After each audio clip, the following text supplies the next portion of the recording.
Salam sejahtera bagi kita semua. Shalom. Saudara-saudara, marilah kita meluangkan waktu untuk ambil bagian dalam pelayanan ibadah lewat channel YouTube ini. Di awal ibadah ini, marilah kita mendengarkan pujian yang berikut ini.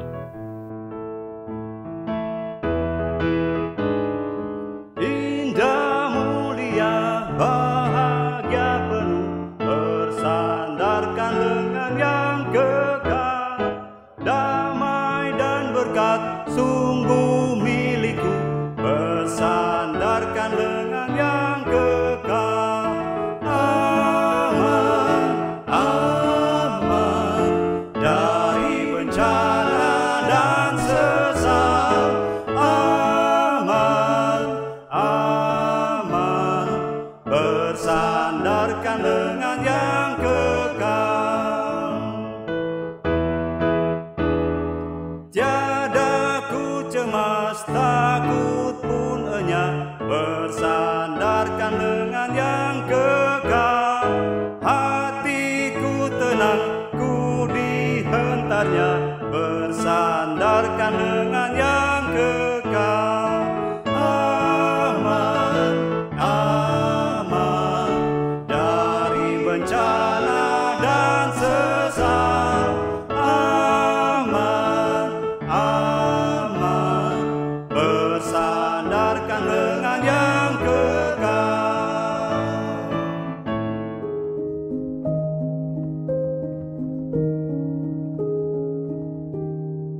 Sebelum kita membaca bagian firman, mari kita berdoa.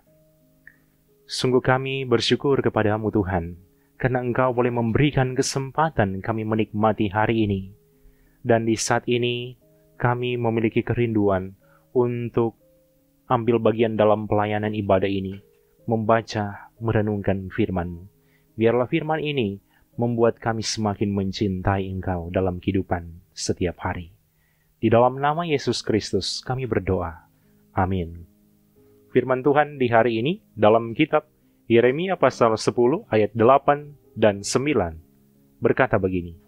Berhala itu semuanya bodoh dan dungu.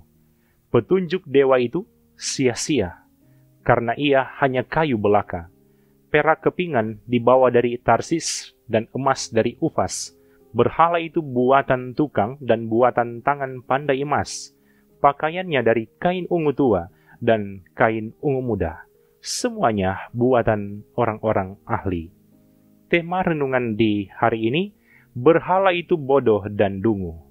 Saudara-saudara, sebagai orang Kristen, saya yakin banyak di antara kita yang hafal soal 10 hukum Tuhan yang kita pelajari sejak anak sekolah minggu.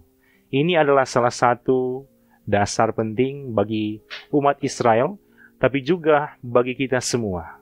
Mari kita berefleksi di saat ini, ternyata menyembah berhala dalam bentuk apapun adalah suatu dosa di hadapan Tuhan. Dalam 10 hukum, Tuhan sebenarnya sudah secara jelas memberikan perintah, bahkan pengajaran.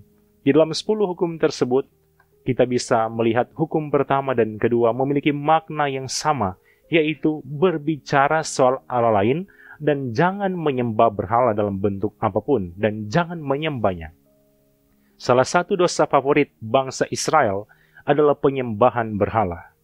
Inilah pergumulan yang dialami oleh Nabi Yeremia yang dipakai oleh Tuhan di zaman pemerintahan Raja Yosia, Yoahas, Yoakim, Yoyakin, dan Sedekia. Nabi Yeremia dipakai untuk bernubuat bahwa ada hukuman pembuangan yang akan dialami oleh umat Tuhan karena mereka tidak mau taat kepada Tuhan, tapi lebih memilih taat kepada berhala buatan manusia. Secara jelas dapat kita lihat dalam pasal 7 ayat 30-31 dalam kitab Yeremia. Mereka melakukan apa yang jahat dengan menempatkan dewa-dewa yang menjijikan dan membuat bukit-bukit penyembahan berhala. Saudara-saudara, firman hari ini memberikan pengajaran yang sangat penting dan bermakna, yaitu semua berhala itu bodoh dan dungu. Bodoh artinya tidak memiliki pengetahuan. Dungu artinya otak tumpul. Petunjuk-petunjuk yang diberikan oleh dewa adalah petunjuk yang sia-sia. Firman ini memberikan nasihat bagi kita semua. Mengapa kita mau menyembah berhala yang bodoh, dungu, dan tidak memiliki kuasa, padahal kita memiliki Tuhan Allah yang hebat, luar biasa, dan maha kuasa? Inilah realita yang terjadi dalam kehidupan bangsa Israel. Mereka mengecewakan hati Tuhan dengan melakukan persinahan rohani, sehingga Tuhan memakai Yeremia untuk menyampaikan nubuatan bahwa akan ada penghukuman yang akan mereka alami, yaitu pembuangan di Babel. Dalam Yeremia pasal 25. Saudara-saudara, satu pertanyaan penting dalam renungan hari ini. Bagaimana sikap Tuhan terhadap orang yang suka menyembah berhala? Dalam firman Tuhan secara jelas dan tegas mengatakan bahwa Tuhan sangat membenci dosa tersebut. Bahkan ada ganjaran hukuman yang sangat menakutkan bagi mereka yang melakukan dosa tersebut. Lebih jelasnya bisa kita baca dalam Galatia 5 ayat 20-21. Saudara-saudara, di zaman yang semakin maju ini, sadar atau tidak, masih ada sebagian orang yang mengaku Kristen tapi masih suka menyembah berhala dalam bentuk-bentuk apapun.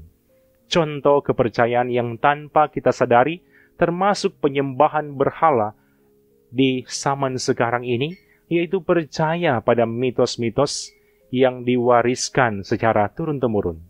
Contoh praktis pertama, kalau orang mau berjalan keluar rumah, kung ada orang bebersin, ada yang bilang, "Aduh, tunggu dulu 5 menit, jangan berjalan, jangan mau jadi apa-apa di jalan, atau mau cilaka." Contoh kedua, kalau orang sementara duduk bekerja, kung ada bulu mata jatuh, ada yang bilang, "Aduh, bagus itu ambil tuh bulu mata, kong orang simpan di popoji, supaya mudah padoi." Saudara-saudara, praktik-praktik seperti ini seringkali masih terjadi dalam kehidupan di zaman sekarang. Ini adalah kepercayaan-kepercayaan yang tidak alkitabiah dan bertolak belakang dengan kepercayaan sebagai orang Kristen. Itu secara jelas disampaikan dalam 1 Timotius 4 ayat 7. Tetapi jauhilah tahayul dan dongeng nenek-nenek tua. Latihlah dirimu beribadah. Oleh karena itu, firman ini mengajak kita semua supaya hati kita hanya mencintai Tuhan sebagai satu-satunya yang kita sembah, tidak mencintai Allah lain, karena itu akan membangkitkan murka dari Tuhan. Di akhir renungan ini ada kalimat yang berkata, "Jika Anda mencintai berhala, maka Anda akan menjadi lawan Allah. Tapi jika Anda membenci berhala dan menjauhi berhala, maka Anda akan menjadi kawan Allah." Tuhan Yesus memberkati firman ini dan kita semua. Amin. Mari kita berdoa.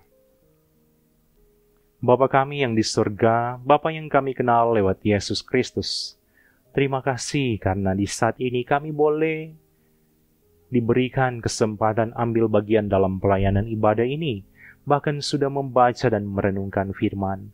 Biarlah firman Tuhan ini yang akan semakin memperlengkapi kami semua. Kami hanya menjadikan Engkau sebagai satu-satunya Tuhan Allah yang kami sembah. Kami tidak terlibat dalam praktik penyembahan berhala, karena itu adalah tindakan yang tidak berkenan, bahkan membangkitkan amarah Tuhan. Biarlah ini yang akan semakin memotivasi kami semua dalam menjalani kehidupan setiap hari. Diberkatilah kami semua yang sudah meluangkan waktu ambil bagian dalam pelayanan lewat channel YouTube ini. Kiranya Tuhan berkati bersama keluarga masing-masing. Dalam nama Yesus Kristus kami berdoa. Amin. Terima kasih saudara-saudara yang sudah meluangkan waktu untuk ambil bagian dalam pelayanan ini. Tuhan Yesus pasti akan memberkati kita semua bersama keluarga masing-masing. Amin.